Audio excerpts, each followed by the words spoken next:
privacy. It's fast becoming a dying commodity in our society. As technology advances and the large companies that control a great deal of the information on the internet declare privacy dead as the dinosaurs, we are losing it faster and faster. Now, if you believe the Mark Zuckerbergs of the world and the Googles, privacy, it's an artifact of a primitive society. It's not something we really need. And as we get more and more security cameras, it's just inevitable that privacy is going to disappear. Every cop knows the widely believed fact that if you have nothing to hide, then surely you don't mind your house being searched.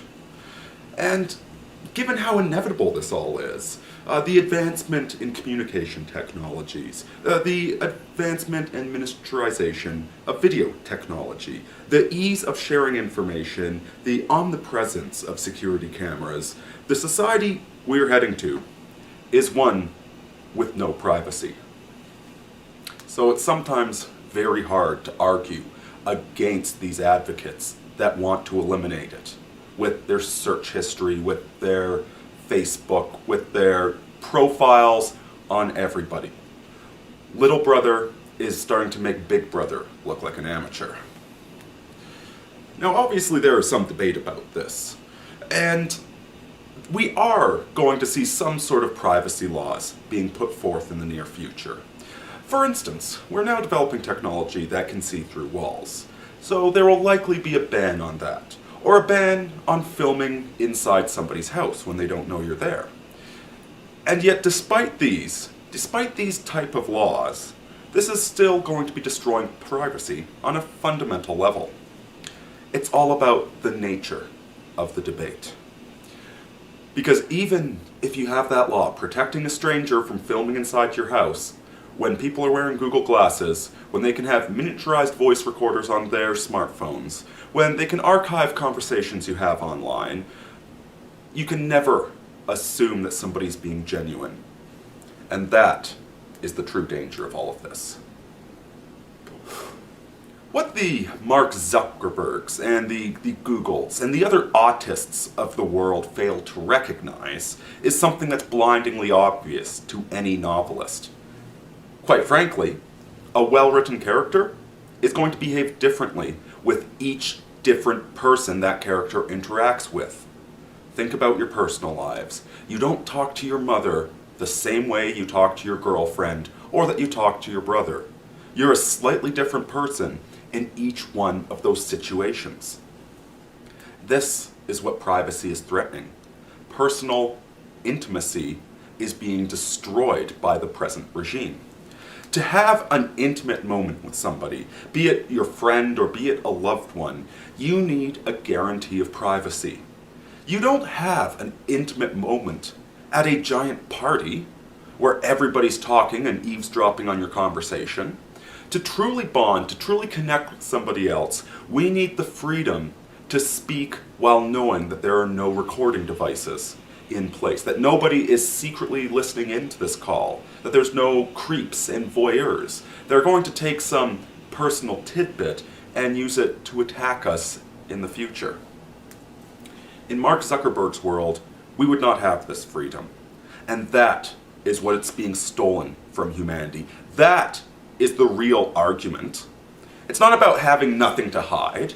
It's about being able to know that when I'm talking to my friend, there isn't some mall security eavesdropping on us, that there isn't some enemy creeper that wants to record personal details. Just the suspicion of being recorded is all that's needed to destroy that. But the sad thing is, the technology is inevitable, isn't it? Quite frankly, the problem isn't the technology.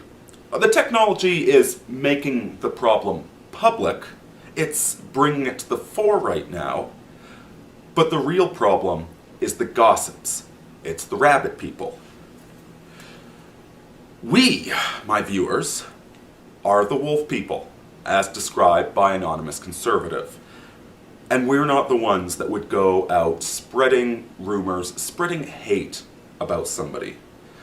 Let's consider the rabbits for a moment, and let's consider the embarrassment hate videos that get spread around on the internet nowadays. There was a video some time back of a young lady sitting in a hot tub with a bunch of people. The camera happened to be rolling, and she was overcome with a bout of diarrhea. Absolutely mortified, the water turned brown, and the jerk that was filming this put it on the internet. This young lady had done nothing wrong. She'd suffered an ailment, something any of us could suffer. And yet this jerk puts it on the internet to spread her embarrassment as far and wide as possible. For no reason. Possibly out of a personal vendetta against her. But she hadn't done anything wrong. She hadn't stolen a candy bar. She hadn't punched somebody in the back of the head. He did this purely to hurt her feelings, to embarrass her. And this is exactly how the rabbit people work. See, the rabbit people, they are bullies and they are cowards. The two words are completely synonymous. They run away from everything. They're desperate for group identity. They need to belong. They are full of terror at all times, and their amygdalas do not function properly. And so when one of these rabbit people sees somebody else doing something that's embarrassing, all of a sudden they have an opportunity to pull somebody down a peg, to go hurt somebody else, to get the whole herd of rabbits attacking this one person. Because cowardly as they are, they're absolutely vicious when they outnumber you. You want a recent example of that? Apparently there's this bunch of losers on some forum called PUA Hate. Apparently I'm the most annoying man on the internet, according to these overweight 16-year-old virgins. So, I'll link you to Danny at 504. He wrote an article about these losers. I couldn't do any more than skim it and admire how handsome I looked in the photos they posted. See, these are the rabbit people. These little losers and scumbags and anonymous cowards that go around targeting people. They do the cyberbullying on the internet. This is something that wolf people would never engage in. Think about it. How do we deal with our opponents? If there is somebody that we hate, somebody that we really have a vendetta against, and for good reason, and let's say we happen to find out an embarrassing piece of information about them. We find out that they have some bizarre sexual fetish, or that they like watching My Little Pony, or they like whatever. Wolf people are not going to sneak around like pathetic little rabbits and spread rumors online from anonymous accounts, post it all over Facebook and laugh at them. No, we have a problem with somebody, we confront them. We deal with it mano a mano. Best case scenario, we duel them. But we don't whine and sneak and ridicule them because they slipped on some ice and fell on their ass during the winter. That's rabbit person behavior. And so ultimately, this privacy concern, it's not about passing the right sort of laws so that you have some private areas left. The real argument, the real dialectic, the real conversation is about how we can shame these vicious, pathetic little rabbit people into at least acting like a real human being. And this is where we come to the Google Glasses. Folks, these technologies are inevitable. When it costs $5 to install a video camera in your own car, you're all going to do it to make sure that the cops don't screw you over when they pull you over. And yet you're not going to use this video to make fun of a perfect stranger walking down the street. You're only going to use that video in self-defense. Same thing with Google Glasses. Right now, they're pretty obvious, but they're going to get more subtle as things go on. Universal video cameras and recordings are inevitable. The only defense against them is civic behavior and human decency.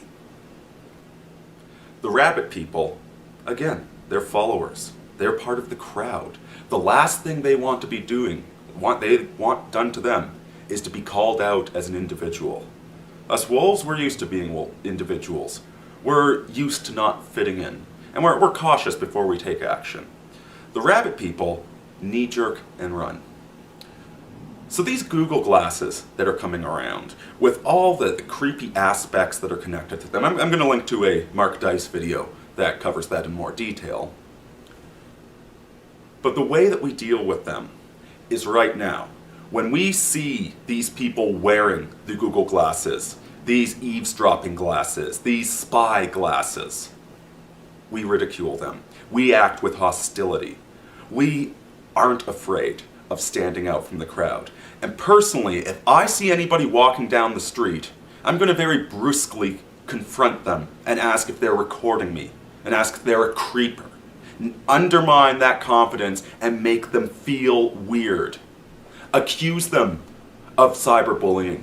Accuse them of enjoying watching people, watching these embarrassing videos online. You or me, if we had Google glasses because we were reporting on some event, we'd take it. We wouldn't be offended. We'd be fine. And we'd say, no, I don't do that kind of bullshit. I'm a civilized human being. And then we'd carry on with our day. These rabbit people are going to be terrified. Look closely, watch their behavior, because if you confront them correctly, if you accuse them of being a bad dog, no biscuit, using the buzzwords that are currently dominating the media, you will see a physical reaction. Bonus points if you can cause them to be nauseous. In the long run, we can't do anything about this. But right now, we've been letting the rabbits run society for too goddamn long. That's why human decency is a thing of the past. So right now, these Google glasses, this is the perfect opportunity to start instilling some standards back into the population. Aurini out, folks.